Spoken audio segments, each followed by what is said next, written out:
Exodus chapter 39. Moreover, from the blue and purple and scarlet material they made finely woven garments for ministering in the holy place, as well as the holy garments which were for Aaron, just as the Lord had commanded Moses. He made the ephod of gold, and of blue and purple and scarlet material, and fine twisted linen. Then they hammered out gold sheets, and cut them into threads to be woven in with the blue and the purple and the scarlet material, and the fine linen, the work of a skillful workman. They made attaching shoulder pieces for the ephod. It was attached at its two upper ends. The skillful woven band which was on it was like its workmanship, of the same material, of gold, and of blue and purple and scarlet material, and fine twisted linen, just as the Lord had commanded Moses. They made the onyx stones set in gold filigree settings. They were engraved like the engravings of a signet, according to the names of the sons of Israel.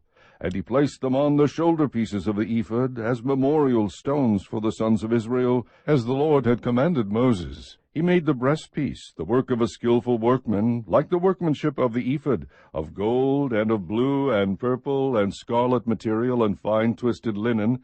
It was square. They made the breastpiece folded double, a span long and a span wide when folded double. And they mounted 4 rows of stones on it. The first row was a row of ruby, topaz, and emerald, and the second row a turquoise, a sapphire, and a diamond, and the third row a jacinth, an agate, and an amethyst, and the fourth row a beryl, an onyx, and a jasper. They were set in gold filigree settings when they were mounted. The stones were corresponding to the names of the sons of Israel. They were 12, corresponding to their names, engraved with the engravings of a signet, each with its name for the 12 tribes. They made on the breastpiece chains like cords, of twisted cordage, work in pure gold. They made 2 gold filigree settings and 2 gold rings, and put the 2 rings on the 2 ends of the breastpiece. Then they put the 2 gold cords in the 2 rings at the ends of the breastpiece. They put the other 2 ends of the 2 cords on the 2 filigree settings, and put them on the shoulder pieces of the ephod at the front of it. They made 2 gold rings, and placed them on the 2 ends of the breastpiece, on its inner edge, which was next to the ephod. Furthermore, they made 2 gold rings, and placed them on the bottom of the 2 shoulder pieces of the ephod, on the front of it, close to the place where it joined, above the woven band of the ephod. They bound the breastpiece by its rings to the rings of the ephod with a blue cord, so that it would be on the woven band of the ephod, and that the breastpiece would not come loose from the ephod, just as the Lord had commanded Moses. Then he made the robe of the ephod of woven work, all of blue, and the opening of the robe was at the top in the center, as the opening of a coat of mail, with a binding all around its opening, so that it would not be torn. They made pomegranates of blue and purple and scarlet material, and twisted linen on the hem of the robe. They also made bells of pure gold, and put the bells between the pomegranates all around on the hem of the robe, alternating a bell and a pomegranate all around on the hem of the robe for the service, just as the Lord had commanded Moses.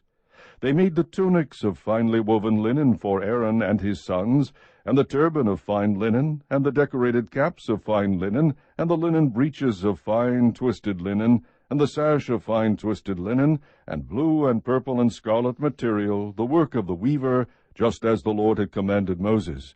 They made the plate of the holy crown of pure gold, and inscribed it like the engravings of a signet, Holy to the Lord. They fastened a blue cord to it, to fasten it on the turban above, just as the Lord had commanded Moses. Thus all the work of the tabernacle of the tent of meeting was completed, and the sons of Israel did according to all that the Lord had commanded Moses, so they did. They brought the tabernacle to Moses, the tent and all its furnishings, its clasps, its boards, its bars, and its pillars, and its sockets, and the covering of ram skins dyed red, and the covering of porpoise skins, and the screening veil, the ark of the testimony, and its poles, and the mercy seat, the table, all its utensils, and the bread of the presence, the pure gold lampstand with its arrangement of lamps, and all its utensils, and the oil for the light, and the gold altar, and the anointing oil, and the fragrant incense, and the veil for the doorway of the tent, the bronze altar, and its bronze grating, its poles, and all its utensils, the laver and its stand, the hangings for the court, its pillars and its sockets, and the screen for the gate of the court, its cords and its pegs, and all the equipment for the service of the tabernacle for the tent of meeting, the woven garments for ministering in the holy place, and the holy garments for Aaron the priest, and the garments of his sons to minister as priests. So the sons of Israel did all the work according to all that the Lord had commanded Moses. And Moses examined all the work, and behold, they had done it, just as the Lord had commanded. This they had done. So Moses blessed them. Chapter 40. Then the Lord spoke to Moses, saying, On the first day of the first month you shall set up the tabernacle of the tent of meeting. You shall place the ark of the testimony there, and you shall screen the ark with the veil. You shall bring in the table, and arrange what belongs on it. And you shall bring in the lampstand, and mount its lamps. Moreover, you shall set the gold altar of incense before the ark of the testimony, and set up the veil for the doorway to the tabernacle. You shall set the altar of burnt offering in front of the doorway of the tabernacle of the tent of meeting. You shall set the laver between the tent of meeting and the altar, and put water in it. You shall set up the court all around, and hang up the veil for the gateway of the court. Then you shall take the anointing oil, and anoint the tabernacle and all that is in it, and shall consecrate it, and all its furnishings, and it shall be holy. You shall anoint the altar of burnt offering and all its utensils, and consecrate the altar shall be most holy. You shall anoint the laver and its stand, and consecrate it. Then you shall bring Aaron and his sons to the doorway of the tent of meeting, and wash them with water. You shall put the holy garments on Aaron, and anoint him, and consecrate him, that he may minister as a priest to me. You shall bring his sons, and put tunics on them, and you shall anoint them, even as you have anointed their father, that they may minister as priests to me. And their anointing will qualify them for a perpetual priesthood throughout their generations. Thus Moses did, according to all that the Lord had commanded him, so he did. Now in the first month of the second year, on the first day of the month, the tabernacle was erected. Moses erected the tabernacle, and laid its sockets, and set up its boards, and inserted bars, and erected its pillars. He spread the tent over the tabernacle, and put the covering of the tent on top of it, just as the Lord had commanded Moses. Then he took the testimony, and put it into the ark, and attached the poles to the ark, and put the mercy seat on top of the ark. He brought the ark into the tabernacle, and set up a veil for the screen, and screened off the ark of the testimony, just as the Lord had commanded Moses.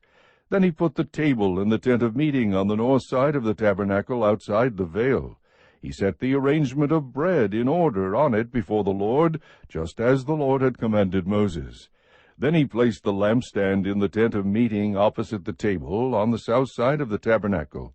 He lighted the lamps before the Lord, just as the Lord had commanded Moses.